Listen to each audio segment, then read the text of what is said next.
Well, now that the questions have been released, members of the Vote Yes campaign are wasting no time officially kicking off their campaign just weeks ahead of the January 28th poll. That's right, and it's already picked up great momentum with thousands taking to the streets to spread their message. Our Andrew Knowles joins us to tell us what's happening right now. Andrew? Well, the campaign trail is heating up again. There are no party colors, but just as a vigorous battle over a contentious national issue. Organizers and supporters of the upcoming gambling referendum are in an all-out fight to have a yes vote on gaming pushed through. Volunteers of Vote Yes Bahamas took to the streets today, boldly flashing their message on T-shirts and other paraphernalia. Almost 1,000 workers out in the streets covering very corridors of New Providence. And to get out the awareness of the Yes Vote campaign and to signify the official start of the Yes Vote campaign. Once we're officially off the ground tomorrow, then Saturday morning, all of the teams will be in the various constituency. You might be aware that New Providence has 24 constituencies and a population of over 100,000 registered voters. And our team going to the streets starting today, tomorrow, Saturday, door-to-door knocking. The purpose is that we got to get the vote out. Ron Roll is the ground campaign coordinator, and he's working along with campaign spokesperson Teresa Moxie Ingram. Although she was unable to provide us with a figure of just how much it's costing to fund such a campaign at this point, she did confirm that volunteers will receive a stipend. We have committed to paying those persons because they're going to be working, some of them more than 8 hours a day on the ground in the streets, compiling and canvassing for us. We know we have some idea of that kind of cost. We have, with the political campaigning background that many of us who are part of the steering committee bring to the campaign, we know that when you're talking about public rallies and those sorts of things, we have an idea of those kinds of costs.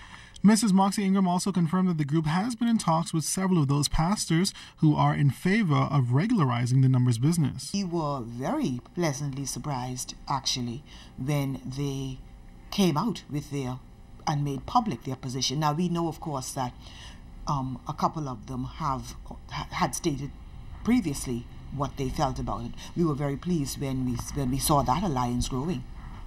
But no, we had never made any formal representation to them that way. We've been in discussions. The discussions are ongoing, and it is our hope that very, very shortly we will be able to announce some partnership.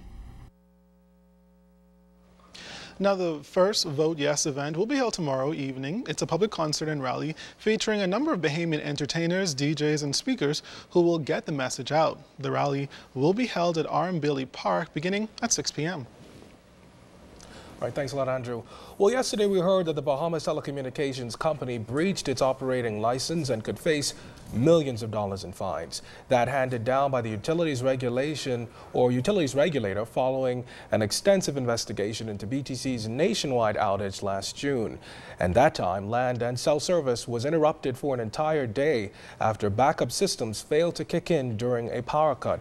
Now, the phone company's chief, Jeff Houston, indicating in a press statement this afternoon that BTC officials were working with IRCA to improve systems and solve problems. He said they share the same objectives, and IRCA executives understand the day-to-day frustrations faced in the overhaul and upgrade on the country's phone system. Well, it's been almost 48 hours since the Shell Saxon Superstars won the New Year's Day Junkanoo Parade, and for the champions, it seems they can't stop celebrating. Members of the group took to the streets again, this time taking over Saxon's way.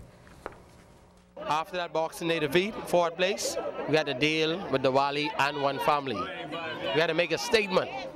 So the New Year's Day Parade, you know, that's our baby. That's the Saxon baby. Our performance is out of this world. But unfortunately, like he said, the music, I was a little disappointed in the music because we didn't come through in the music category.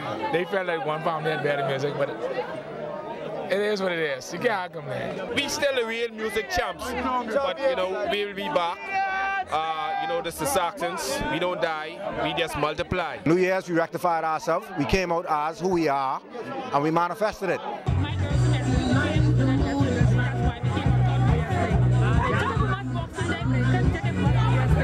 We came out and we here to bounce back and show the Junkanoo community what the Saxon Superstars is all about, you know.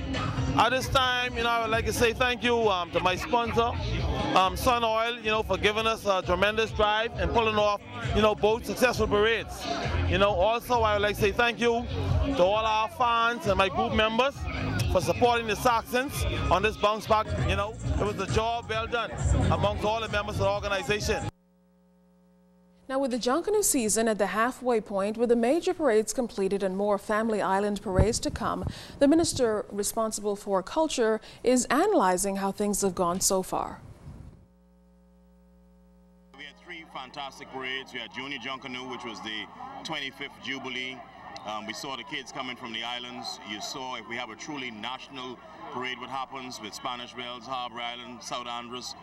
Boxing Day was fabulous, very hard fought. The level of competition went up, the level of artistry, everything went higher.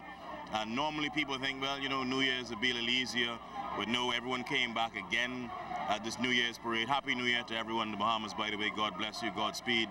This will be another great year for us in the Bahamas. All the parades went very well, without incident. Kudos to the Commissioner of Police and his fantastic team, ACP Greenslade, Seymour, and ACP Bethel. They locked down Nassau. We had 1 or 2 little scuffles, but without incident, people felt very safe. You saw the amount of tourists that we had out at these parades. You saw the amount of families that came out to these parades. This is what parades should be like. So we had successful parades. They flowed well, and we had no incident. That's our job. We are very happy to do that for you, and congratulations to the JCNP. We also want the Bahamas to note that there are other parades going on other islands.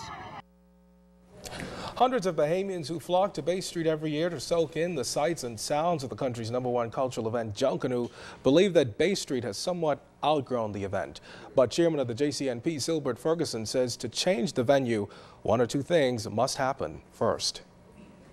Junkanoo has not outgrown Bay Street. Let me tell you what makes it outgrown it to me in the business form.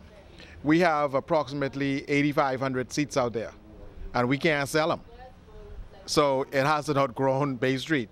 If we were rimmed over 9,000 seat sales each morning, then I would say, yes, it's time to move, okay? But until we're able to do that, if we come out to a venue, and we understand that we want to follow the lead of the Prime Minister, because he has basically been very clear in his position with this, that we need to explode and explore a little bit more. And we want to take 2013 to really start that conversation with all the stakeholders.